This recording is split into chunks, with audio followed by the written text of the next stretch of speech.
So not only does Hollywood manipulate the society, not only does it play a role in shaping the public conversation, but they also play a big role in the development of the individual, of each and every one of us. All we do is we grow up and we watch movies, we watch shows, we follow our favorite artists, our favorite musicians. This is how we grow up here. I doubt there's very many of you that haven't experienced life through the lens of entertainment, especially Hollywood. Unless you were reared in a way that gave you a lot of structure and guidelines along extracurricular activities, and possibly you had some very creative parents and you were able to live a more substantive life. Most of us never got that. Many of us were sat in front of a television very young. The television has been an old pastime for many of us. The biggest problem with it is what we're watching, what has been placed before us. It's usually things that are degenerate. It's usually things that are confusing, that lack substance, that misguiding information. But yeah, so basically, we're getting into this idea of how narcissists and actors and how the thespian is born. Why is it important? Well, it's important because, of course, they influence, instruct, and manipulate culture and the development of the individual. So we learn a lot about ourselves, or at least who we think we are. We adopt a lot of ideals from the thespian, from the actors, from the entertainment. We adapt to it as far as trends goes, as far as things that are popular. We adapt to these trends. We adopt the trends. We change by way of these trends. And sometimes these trends are deeper than just fashion. Sometimes they're ideological. And we're seeing the merging of the two now more than ever. Now you're seeing actors and actresses and entertainers, musicians that used to just give you fashion tips or give you fashion trends. Now they're coupling that with ideology, political positions, worldviews. So now you're not only trying to look like them, you're trying to think like them. And before it was mostly just looking and acting like them. Now we're thinking like them, right? Most of these thespians, most of these actors and actresses and entertainers, the majority of them, I'd say if not all of them, the great majority of them all seem to have this very postmodern, neoliberal, moral relativist position in as far as their worldview is concerned. Many of them don't really believe in anything because this is the new trend. They believe in everything. Everything is everything, whatever makes you feel good. Everyone has their own beliefs, as if there's no real truth. Your truth is your truth. This is the thespian worldview, hence the crucial societal factor. Okay, it's crucial. It's crucial to know, and it's a crucial factor. If the people who are inspiring and influencing our society and our culture all think this way, all behave this way, and all are results of these types of childhood experiences. The point is, we are being influenced, indoctrinated, and kind of stroked by a small, mind you, when you look at the entertainment industry and the big celebrities, they're a small group, a small, finite group of possessed and highly narcissistic people. And I believe this has a lot to do with this Western cultural icon, the thespian American culture thing that we have going. And of course, Wall Street plays a big role in it. Okay, business, big business, corporations plays a big role. This type of venture capitalist culture that we have also plays into it. So it's not just entertainment. I believe entertainment, Hollywood specifically, stands out the most, but also just the whole idea of cutthroat corporate capitalism also plays a big role. I guess these two together. Basically, a thespian is just more of the classic term for an actor, an entertainer, or an imposter, which is a more fitting term. So what we see here through this idea is the representation of what narcissism is. This idea that all of these actors and actresses and entertainers, musicians, they generally maintain this presence of beauty, superficial beauty, surface beauty, but yet inside they're broken and they're empty and they're rotting away. This is an example of the core of narcissism, which is the image versus the self, the true self, where the image is the outside, the image is perfect, the image is beautiful, or at least strives to be beautiful, competes, lives through competition to maintain some level of beauty, some level of prowess, some level of status, whether that be through physical attributes or monetary things like, cars and jewelry and homes and flash, show and go. But inside, true self is not there. It's hiding. It's been suppressed. It's been repressed. It's been pushed down and shoved down to the point where it doesn't really exist, or at least it's not accessible. It's just the shell. It's just the false self. It's just the mask. It's merely the mask that we see. It's merely the mask that we interact with. America and the world have been trained to admire and revere the false images of man, these idols. We've been trained to revere and admire these masks. We don't know these people. None of us know who these people truly are. Yet we have grown up with them. We have spent intimate moments with them. We wake up to them. We go to sleep to them. We're with them while we eat. We're with them when we're out with our loved ones. Not only do we spend time with them through entertainment, but they're in our minds. We think about them in different ways, indirectly. We may behave in ways that we're influenced by way of these types, these entertainers. We may say things that we got from entertainment. We may refer and reference entertainment and entertainers. It's just part of life. It's become ingrained in our very being. So we admire and revere these false images of man, these idols, and through cognitive dissonance or double-mindedness, we deny the dark and corrupted nature of our so-called thought leaders and cultural influencers. And now you got Instagram, and all these people want to call themselves influencers. You get 10,000 subscribers or 20,000 followers, and now you're an influencer. YouTube too, it's all the same. Everyone's trying to be their own celebrity, trying to be their own influencer of the culture. It's this kind of new age narcissism, this technocratic narcissism where technology has been developed in a way that provides a platform for anybody and everybody to become their own God, at least in their eyes, because they don't know the true God. So to them, a God is just someone who gets all the attention, all the women, all the men, all the sex, all the money, all the drugs. To them, this is God. In a way, we become them. We become an avatar of them. It is a type of imprisonment, stuck in your own world, stuck in your own fantasy of yourself. Instead of giving love and regard to others, they direct their libido to their ego. Hence, they're not allowed, or they aren't capable of loving others. So what we've discovered with the thespians that we experience today, day to day, through the entertainment industry, this idea of cultural influencers and the cognitive dissonance we experience on a daily basis by engaging, supporting, and even revering these beautiful and talented individuals. The cognitive dissonance there is the fact that inside they're broken, they're very depraved, hedonistic, in many cases anti-God, anti-Christian. What we find here with our culture promoting these characters is this idea of image over virtue. So in many ways, this encapsulates the American culture. Image over virtue. Image is everything, in other words. And what you are seeing today, especially in politics, is the fact that image is truly everything, and truth no longer exists. Truth is a menace, okay? It's a burden. It's a burden on society.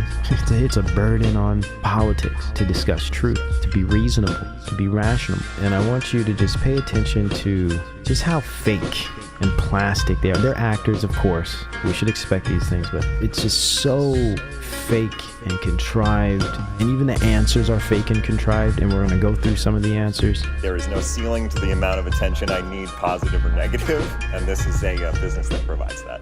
Now, that, I know he's trying to be funny, but that was so accurate. OG cheers Ted Danson, but that was so honest what he said there. He said there's no ceiling to the amount of attention I need, positive or negative. And this is the quintessential demonstration of the narcissist, but moreover, a histrionic narcissist. Some types of narcissists would only want positive attention, and they would run from negative attention. It's like negative attention to a narcissist would, in many cases, be like a kryptonite, because it ruins their image. It makes them feel guilty.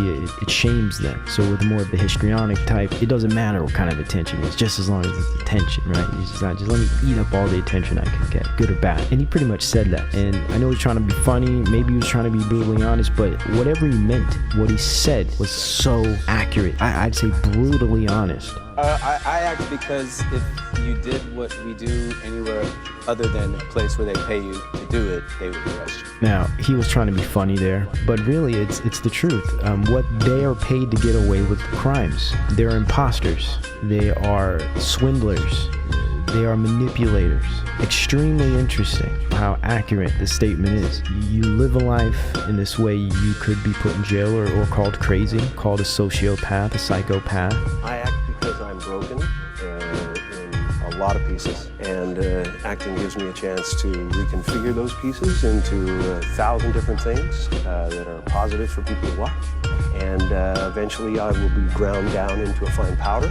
Now, as much as I find Jim Carrey repulsive, there was such brutal honesty in his comment there, his response to the question. He was like, look, I'm broken. I'm nothing inside. I don't know who I am. And the only thing that gives me life is this realm, this outlet that allows me to pretend, that allows me to wear as many masks as I want and hide from my true self, hide from my pain, hide from my brokenness. This industry allows me to not only be successful, but feel good about myself, feel like something, because I get to live out my fantasy. I get to build my image. I get to perform and express myself through this false image that I've spent my life constructing. Very, very interesting. Wow. We're all broken, let's face it. Yeah, That's why we're you're looking at it. I'm with everyone else, a little bit broken, and wouldn't know what else to do, literally. You hear this? Do you hear how they're like, look, man, I'm nothing. You know what I mean? Like, I don't know what I would do with myself. I have no talents. I'm talentless. I'm a nobody. They're being brutally honest. Now, I believe personally, this is false humility here. This is being dismissive in a manipulative way. They're trying to come across as if, it's like self-deprecation almost. But what they don't realize is, for those that know a little bit about their condition, is that they're actually revealing what's really going on within them. So all the narcissist knows is the image he portrays. That's it. That's all he knows. He knows nothing else. He does not know his true self. And his acting is the only work he's capable of. He can portray his image, his false image. So it's the only work he's actually capable of, which is what they're openly stating here. Yet they won't tell you why that is. They won't tell you what the functions and reasonings behind this. Basically, they're trying to appear humble and dismissive. They're really revealing their innate limitation of self. And many of them have been in the industry nearly their whole life, or at least most of their lives. So he can't imagine another form of work or experience in the world because he's detached from the real world. The real world, it's foreign to him. His detachment from an authentic self, fixated preoccupation with a false image, prevents him from experiencing the world like a complete, integrated person would. Flexible. Flexibility is a great marker for a balanced, stable, healthy individual. People who can be flexible, people who are not in the extremes, people who can deal with the bad, deal with the good, switch gears, people who have flow. This is a good indicator of balance and health. And you won't find this with the narcissist. Their lives are contingent on the needs and the desires of the false image. Anything that goes outside of the parameters of the false image cannot be accepted. They cannot be tolerated. It's almost like a psycho-spiritual lobotomy. Hence, their parasitic behavior, right? He clings to the outlets and resources that accentuate, appropriate, and even monetize his image. That's why he can't go anywhere else. That's why he doesn't know what other work he would be able to do. Can't even imagine it. Because anywhere else, the real world, a real life experience working in an industry outside of this pleasure industry of entertainment, it would not accentuate, appropriate, and monetize his image. Not in a way that Hollywood would. He wouldn't be able,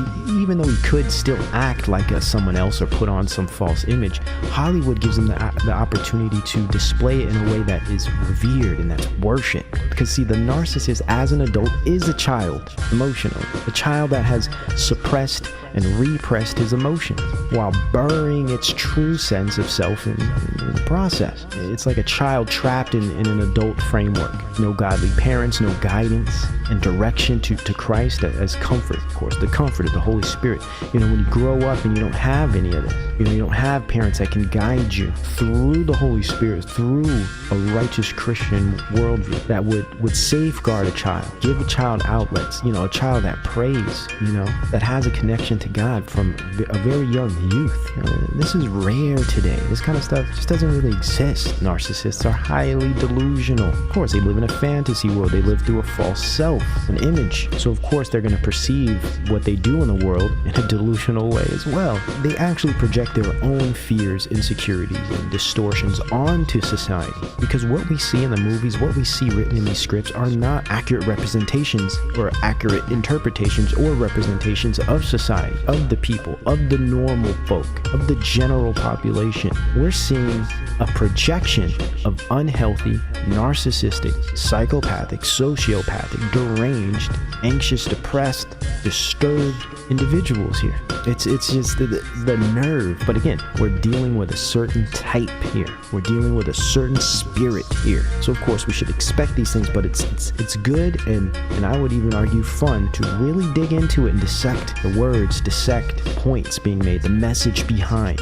or the spirit behind the message. Where it's not about race, it's not about gender, it's not about sex, it's not even about sexual orientation. It's about ideology. And I believe this war is coming, and I really think this 2020 election is going to kick it off. 2024 election is probably going to be even worse, but I really see 2020 shaping up this way. And a good example of some of the worldview, I'd say even the nature of the people behind this war is very antisocial. So what we see is more of this antisocial personality or sociopathic personality. I don't have to explain all of this. I think any of you can clearly see these people are mentally deranged and they're sick, but sometimes for maybe the non-believers, maybe the blue-pilled people, maybe the people that want to call everybody conspiracy theorists, sometimes you gotta use some real empirical evidence to get it through some of these people's brains. Because I do know I do have an audience that listens to the show that doesn't agree with anything I say, because they want to forever believe that the world is hunky-dory and all of this stuff is just